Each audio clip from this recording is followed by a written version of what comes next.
안녕하세요, 에스버프입니다. 여기가 승부 첫 승 5패 28회차입니다. 저는 진행을 맡은 서현서이고요. 저는 분석위원으로 새롭게 인사드리게 됐습니다. 루키 이승기 기자입니다. 반갑습니다. 네.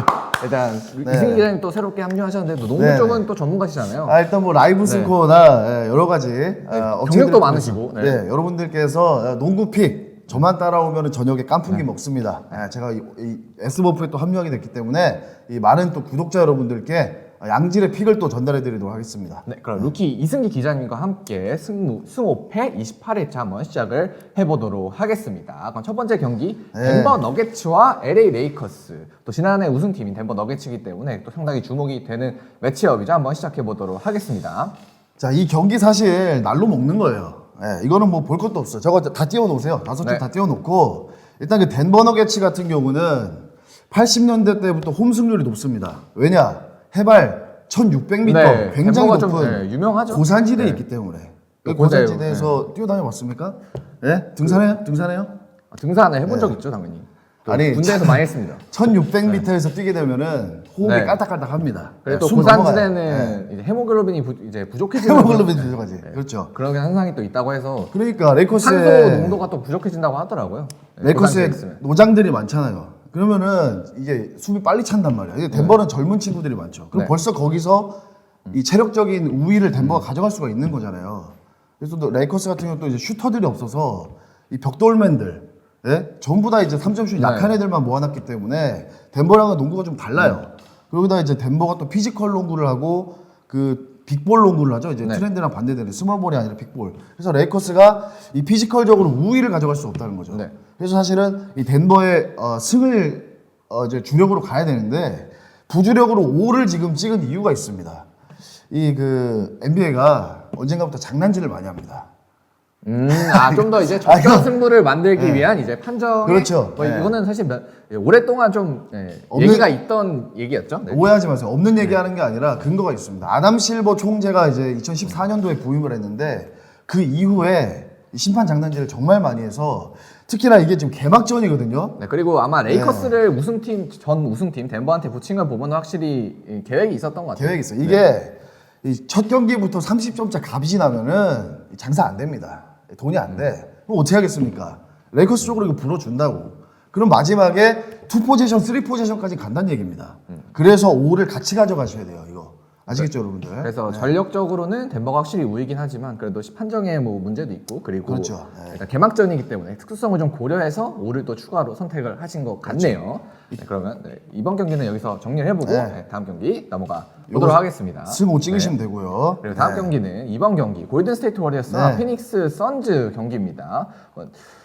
일단 뭐 골든 스테이트 같은 경우는 뭐 지난 시즌 결과는 좀 아쉬웠지만 뭐 이번 시즌 그래도 반등을 노려봐야겠죠. 사실 뭐 워리어스가 이제 플레이오프 2라운드 떨어졌는데 지난 시즌에 그 선발 라인업 베스트 5만 봤을 때 공수 밸런스 그 각종 그 2차 지표가 리그 탑이었습니다. 결국 벤치 때문에 망했다는 거예요. 그럼 이제 올 시즌에 벤치를 보강했느냐를 봐야 되는데 못했어요.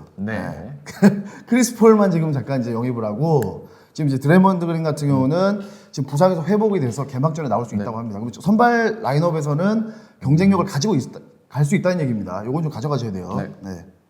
그리고 피닉스 같은 경우는 뭐 이번 시즌에 또 엄청난 트레이드의 또 주인공이 됐고 그다음에 지난 시즌에도 또 듀란트 영입하면서 또 슈퍼팀 결성을 또 했기 때문에 일단 전력적으로는 서부에서 거의 제일 강한 팀들 중에 하나라고 봐도 될 것 같습니다. 그렇죠. 근데 이제 브래들리 빌도 왔고 뭐 에릭 고든 이런 선수들 다 영입을 했는데 하나같이 수비가 안 좋아. 수비가 엉망진창입니다. 그럼 이 친구들이 할 수 있는 거는 결국에 공격 농구밖에 없거든요. 근데 이제 공격 일변도로 가게 되면 어떻게 되느냐? 변수가 많이 생깁니다. 선수들의 개인 그 어떤 컨디션에 따라서 이 널뛰기가 있을 수 있고 워리어스는 사실 아까 말씀드렸지만 선발들의 수비력이 굉장히 좋아요. 그래서 이 경기는 큰 차이가 안 날 거라고 보는 거예요. 그렇죠. 뭐 일단 두 팀 모두 벤치 전력에서 약간 물음표가 있고 뭐 그리고 형편없습니다. 골든 스테이트 같은 경우도 이제 페이스가 굉장히 좋은 팀이라 아마 다득점 경기는 예상이 되는 것 같죠. 요거는 뭐 여러분들이 이제 프로토 뜨면은 기준 점 무시하고 그냥 오버에다가 다 때려 박으시면 됩니다. 한 242.5점 정도 나오거든요. 요거는 바로 오버 가세요. 이거 무조건 제가 말씀드렸습니다. 120점대 나와요. 이거 한 팀당. 그래서 두 팀 모두 전력이 네. 좋은 팀이고 그리고 굉장히 점수가 많이 달 것으로 예상이 되기 때문에 네. 뭐 이번 경기는 뭐 승패가 가려질 그러니까 좀 차이가 많이 날 경기보다는 좀 접전인 경기로 예상을 해주셨습니다. 다음 경기 3번 경기 넘어가 보도록 하겠습니다. 3번 경기는 샬럿 호네츠와 애틀랜타 호크스 경기입니다. 뭐 일단 샬럿 같은 경우는 뭐 지난 시즌에는 라멜로 볼이 큰 부상을 당하면서 아쉽게 시즌을 마무리했지만 뭐 이번 시즌에는 또 복귀를 했었죠. 네, 일단 그 프리시즌 보니까 이제 컨디션이 많이 올라와 있어요. 네, 지금 뭐 신나가지고 지금 방방 뛰면서 이 젊은 선수들하고 좀 엘리웁 덩크하고 난리가 났습니다. 네. 그리고 네, 근데 다만 좀 부상이 아니라 징계로 인한 또 변수는 있죠. 일단 마일스 브리지스가 네. 여자친구를 접해가지고 이제 그게 문제가 됐어요. 사회적으로 굉장히 큰 논란이 있었고 NBA에서도 이제 그 어떤 중징계를 내렸죠. 여자친구 있어요? 근데 아마 때리면 안 됩니다. 브리지스 때리면 안 같은 돼요. 경우는 뭐 경기 나오면 사실 잘하는 선수인데 아무래도 그 외부 이슈 때문에 당분간은 또 못 보지 않습니까? 그래서 아마 이 선수는 좀 제외하고 전력을 생각을 해야 될 것 같네요. 반면 이제 애틀란타 같은 경우는 뭐 지난 시즌 플레이오프도 갔고 뭐 최근에 보면은 전체적인 전력은 많이 올라온 모습입니다. 일단 그 이번 시즌에 그 트레이드를 했죠. 존 콜린스를 내보내고 이제 그 사딕 베이를 4번으로 쓰는 스몰볼을 또 이제 돌리려고 하는데 지금 그 샬럿의 PJ 워싱턴이 프리시즌에 지금 컨디션이 굉장히 좋아요. 그럼 4번 포지션에서 샬럿이 또 우위를 가져갈 수 있다는 거를 여러분들이 체크를 하셔야 됩니다. 네. 그래서 두 팀 모두 좀 득점이 많이 날 경기다. 그렇죠. 왜냐면 양팀 다 수비가 정말 엉망진창입니다. 지난 시즌에 둘 다 수비 하위권 20몇이 막 이렇게 했거든요. 그래서 이 팀들 만나면은 뭐 130점까지도 나니까 요것도 오버 프로토 베팅할 때 참고하시고 그렇게 이제 사실은 이거는 이제 그 승호패보다는 프로토에 좀 적합한 경기죠. 오버 가야 되는 경기예요. 그래서 뭐 일단 전력적으로 두 팀이 좀 난타전을 펼칠 경기이지만 애틀란타가 확실히 전력적으로 좀 우위이기 때문에 맞습니다. 그리고 오와 함께 좀 패배를 예상을 하셨네요. 그리고 이제 첫 경기는 그 원래 이제 홈 팀들을 좀 밀어주는 분위기가 있어가지고 그 5를 같이 가져가야 되는 겁니다. 이게 이제 객관적으로 애틀랜타가 이기는 게 맞는데 지금 이제 샬럿 같은 경우는 이제 젊은 애들이 많아서 이제 분위기를 한번 타면은 어떻게 될지 모르고 그리고 아까도 말씀드렸지만 개막전에서는 이거 휘슬 장난 많이 칩니다. 이거 진짜입니다, 여러분들. 그래서 심판 변수까지 고려를 해서 5와 패를 예측을 해주셨네요. 4번 경기 넘어가 보도록 하겠습니다. 4번 경기는 인디애나 페이서스와 워싱턴 위저즈 경기입니다. 먼저 인디애나 같은 경우는 이번 시즌 전력 보강이 되게 탄탄하게 된 것 같습니다. 일단 제가 제일 좋아하는 팀이고요. 일단 할리버튼이나 이제 뭐 매더린 이런 선수들 지금 다 모아놨고 지금 이번에 브루스 브라운을 또 이제 덴버에서 뺏어왔죠. 이제 자유계약으로 데려와서 그동안 지금 수비가 안 되던 팀이었는데 이제는 좀 기대가 되는 부분이 분명히 생겼습니다. 브라운이 확실히 뭐 지난 시즌 덴버에서 우승을 하는 데 있어서도 또 혁혁한 공을 또 세웠기 때문에 어느 정도 인디애나의 전력 상승에 또 기대가 되는 요인이기도 하죠. 근데 반면 워싱턴은 인디애나와 상황이 좀 반대되는 것 같습니다. 여기는 이제 뭐 포르징기스, 뭐 브래들리 빌 이런 선수들 다 갖다 팔고 이제 리빌딩을 선언했습니다. 조던 풀을 데려왔는데 제가 볼 때 조던 풀이 평균 한 28점 찍습니다. 그렇죠. 일단은 사실 조던 풀 빼고는 그렇게 득점력이 보이는 자원들이 많이 보이지가 않거든요. 근데 수비에서 30점 까먹어요. 이 친구가 수비가 엉망진창이에요. 진짜 최악입니다. 골든 스테이트 때부터 이제 공격에는 재능이 있지만 좀 수비에는 좀 아쉬운 선수로 좀 유명했었죠. 공을 또 이제 본인이 들고 있을 때 효율이 나오는 스타일이기 때문에 이게 동료들과의 공존 문제도 분명히 좀 생각을 해봐야 돼요. 그래서 제가 볼 때 워싱턴 올 시즌 거의 진짜 17승, 20승 요 정도밖에 못 할 것 같아요. 그래서 앞으로 워싱턴 경기 나오면 그냥 무조건 반대 가면 없습니다. 그래서 분명히 경고했습니다, 제가. 그래서 아무래도 압도적으로 워싱턴이 좀 전력이 열세이기 때문에 이번 경기는 인디애나 페이서스의 승리 예측을 해주셨네요. 볼 것도 없어요. 다음 경기 넘어가 보도록 하겠습니다. 다음 경기는 뉴욕 닉스와 보스턴 셀틱스 경기인데요. 요게 좀 재밌죠. 뭐 일단 뉴욕 같은 경우는 부상자도 없고 그리고 특별히 뭐 오프시즌에 큰 이동도 없었던 것 같습니다. 일단 뭐 탐티보더 감독이 이제 그 팀 수비를 구축하면서 지금 코어 멤버들 모아놓고 이제 지난 시즌 또 플레이오프 2라운드까지 올라갔잖아요. 그래서 요거를 이제 조직력을 다지면서 이제 유망주들 성장 여기에 지금 기대를 하고 있는 것 같아요. 뭐 어떤 움직임은 전혀 없었습니다. 반면 보스턴은 엄청난 또 이동이 이번 시즌 프리시즌 전에 있었습니다. 일단 그 주루 할러데이, 크리스테프 포르징기스 이 선수들을 데려오는 과정에서 벤치를 진짜 다 퍼줬잖아요. 벤치 멤버가 지금 박살이 났어요. 그래서 그다음에 추가로 이제 마커스 스마트도 이제 내보내면서 좀 변화가 많았는데 좀 평가는 어떻게 보시나요?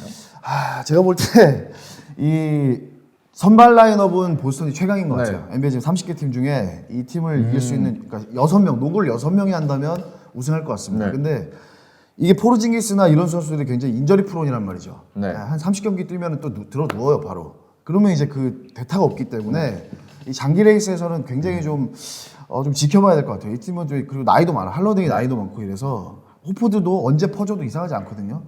그래서 네. 뭐 우승 후보인 건 맞지만 뭐 확정 수준은 절대 아니라고 봅니다. 네. 그래서 확실히 전력은 보스턴 셀틱스가 강해 보이는데요. 네. 그래도 뉴욕도 뭐 지난 시즌에 뭐 플레이오프도 강팀이기 때문에 아무래도 접전이나 경기를 예측을 해주셨네요. 그러니까 뉴욕이 워낙에 수비가 좋아서 어떤 팀과 만나도 이제 그 진흙탕 승부, 투 포지션 이내의 게임을 굉장히 자주 하거든요. 그리고 이제 제일런 브런슨이라는 이제 에이스도 얻었잖아요. 원래는 이제 랜들하고 베럿을 키우려고 그랬는데 브런슨이 너무 잘하니까 네. 탐팀 보도가 이제 옵션을 바꿨죠. 시즌 중반부터. 그래서 이 선수의 장점은 몸빵으로 어떻게든 이제 그 자유투 뜯는 게 되기 때문에 승부처에 굉장히 강하다는 네. 건데 그래서 저는 충분히 5점 차까지 간다고 봅니다. 네. 그래서 두 팀 모두 플레이오프까지 간 강팀이고 아무래도 뉴욕 닉스가 홈이기도 하고 또 네. 피지컬적인 농구에 또 강하기 때문에 접전의 경기를 예측을 해주셨네요. 다음 경기 넘어가 보도록 하겠습니다. 다음 경기는 올랜도 매직과 휴스턴 네. 로켓츠 경기네요. 뭐 일단 올랜도 같은 경우는 역시나 리빌딩에 가까운 팀이라고 봐야겠죠? 네, 일단은 웬델 카터 주니어, 뭐 반케로, 바그너 이런 그 프런트 코트의 재능이 네. 굉장히 뛰어나죠. 그리고 이제 키 크고 수비 잘하는 선수들을 굉장히 많이 모아놨는데 그 가드들이 약해요. 가드들이 네. 슈팅력이 너무 형편없고 제일런 석스나 이런 선수들 마켈 펄치는 입스 걸렸잖아. 네. 농구를 하다가 이제 초보자가 됐어요. 이런 선수들이 있기 때문에 이 불균형이 좀 있다. 요걸 좀 체크하시기 바라겠습니다. 그래서 프렌트 코트는 강하지만 이제 백코트에서 워낙 약점이 있는 올랜도고요. 이제 뭐 휴스턴 로켓츠 뭐 역시 좀 변화를 시도하면서 이번 시즌에 좀 많은 활동들을 보여줬습니다. 오프 시즌에서. 네, 유도카 감독이 이제 그 이 수비팀으로 바꾸려고 뭐 딜런 브룩스나 프레드 벤블릿 네. 이런 선수들을 데려왔죠. 그리고 이제 뭐 제프 그린 뭐 베테랑도 영입했고요. 그러니까 기존의 연건들이 다 좋은데 수비가 안 된다는 단점, 그 경험이 없다는 단점이 있었는데 네. 잘 메워서 이번에 좀 제가 볼 때는 플레인 토너먼트까지는 충분히 간다고 봅니다. 휴스턴이 이제 지난 시즌까지는 완전 리빌딩 네. 팀이었는데 이번 시즌은 뭐 엄청 뭐 슈퍼스타는 아니지만 그래도 맞아요. 좀 좋은 선수들을 많이 영입을 해서 그래도 지난 시즌보다는 좀 나아질 것으로 보시고 있네요. 그렇죠. 뎁스가 굉장히 네. 좋았어요. 네. 그리고 또 양 팀 모두 좀 그래도 리빌딩 팀에 가까운 팀이고 좀 젊은 선수들이 많기 때문에 이번 경기는 뭐 결과는 좀 어떻게 보시나요? 요거는 이제 올랜도 승 네. 봅니다. 어. 일단은 그 휴스턴 같은 경우는 그 백코트들의 야투가 굉장히 불안정해요. 네. 벤블릿도 사실은 볼륨 슈터지 효율 슈터는 아니거든요. 네. 그래서 제일런 그린 같은 경우는 야투율이 거의 뭐 박살나 있는 선수 중에 하나고. 그래서 이 올랜도가 가드진에서 가져가는 마이너스가 그렇게 크지 않을 것 같고 프론트 코트에서 2점이 그걸 상쇄하고도 남는다. 네. 그래서 올랜도 승 그리고 5점 차는 이 유망주들끼리 또 붙기 때문에 끝까지 접전 갑니다. 네.